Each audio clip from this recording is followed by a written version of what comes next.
Fearless You Jedi Master Training, and I'm so glad you guys could be here today. We are supposed to actually have a few more people joining us. I know one called and said she's going to be late, and I'm not really sure.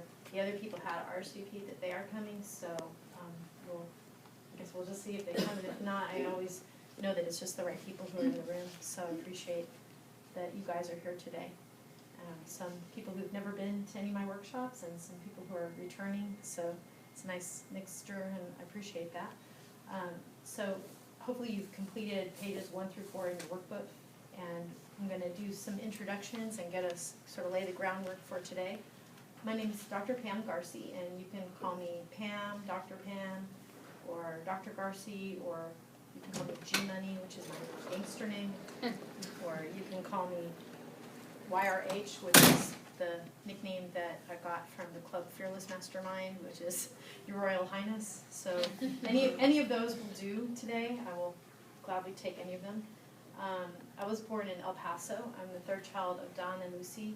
My father was a World War II veteran, and he went to Columbia University, and my mother was a child in Nazi Germany, and she immigrated when she was around 5 or 6 years old.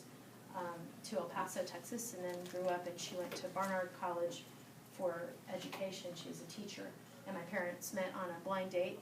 They fell in love within 2 weeks. They were engaged. They had 3 children, and I was the third. So I was sort of a surprise. My mom was 41 when she found out she was pregnant with me. So they were like, oh, we were about to adopt a child. Now we don't have to. Anyway, I'm married to my husband, Dr. Roger Clifford, who's a chiropractor here in Dallas, chiropractic neurologist. He's a great chiropractor. He is actually really great. Of course, I'm not biased whatsoever. And welcome, Yusra. Glad you could make it. So anyway, this is a picture of us recently. It was Roger's birthday, so I surprised him and we went to the mansion for dinner, which if you've not eaten there, it's a very fancy place.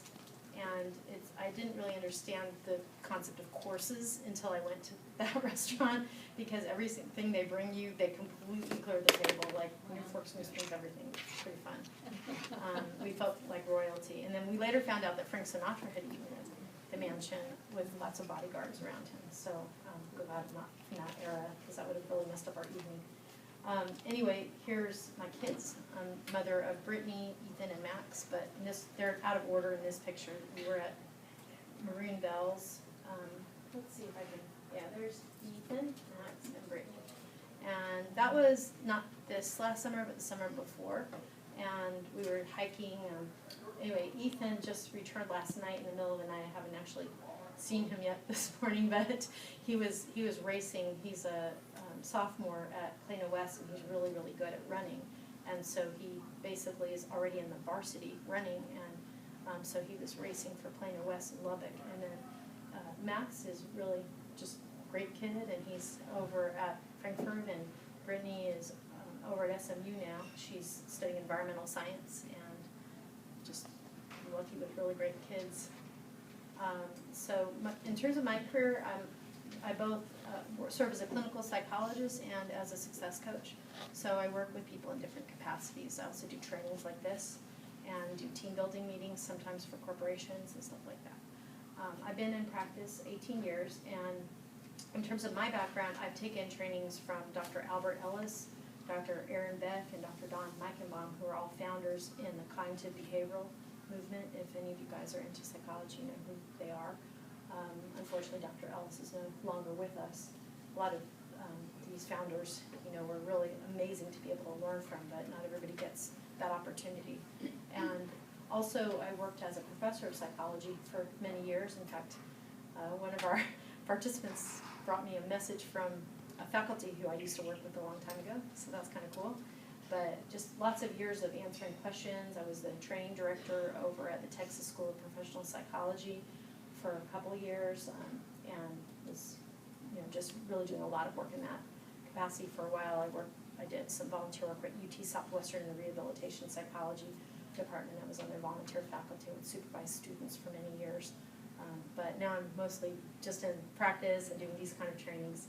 Also, I have, in terms of the coaching world, I've been working with various leaders in that field as well. And last year, I spent the year studying under Jack Canfield in his train-the-trainer program. There were only 50 of us who graduated from that program, so for 3 different weeks out of the year we went, and he watched us work, and he had his assistants watch us work, and he trained us on how to do things better and gave us critiques, and it was while it was intimidating, it was an incredible opportunity. Hi. She noticed. And you can sign in right here and get your name tag. That's what it's called. I want to call it a belly tag because it goes so low. So a lot of the work that we're doing here today, these are exercises that were developed by some of the different people who I've mentioned. Especially a lot of them are from Jack Canfield, because this is the type of work that he does. He does training, so a lot of these exercises are from him. But he got them from other people, so that is why I don't tend to share my slides, because I have permission on certain of these slides. I had to get permission, so I give you guys a workbook and you can take notes. If you want to take a picture of a particular slide, you can, but I don't share my entire slides. So, but anyway, Jack is really an amazing person to learn from. He has a great sense of humor. He's just really dynamic, really cool, and he is just very centered. He meditates every day. He does every single practice that I teach you. He's doing that all the time, and it's served him very well in terms of his success. He's, if you know the Chicken Soup for the Soul books, he was the co-creator of those books, and he's the only guy to have 9 books on the New York Times bestseller all at once. Most authors would like to have 1 book on the New York Times bestseller anywhere, but like top 9 books. And then he's just an abundant, successful, very grounded, cool person to learn from. If you ever get the chance to learn from him, I'm envisioning him coming back to Dallas. I really hope he will, because he did come to Dallas one time. It was awesome. And I also am getting coached by Stephen Chandler, who is the author of Fearless and 30 other books. He's a very abundant author. He has, a lot of his books are also bestsellers. Most of his books are like bestsellers to the level, when I say bestseller, that means so many different things. I had a best-selling book, and the level of copies that I sold compared to him is vastly different. He sells like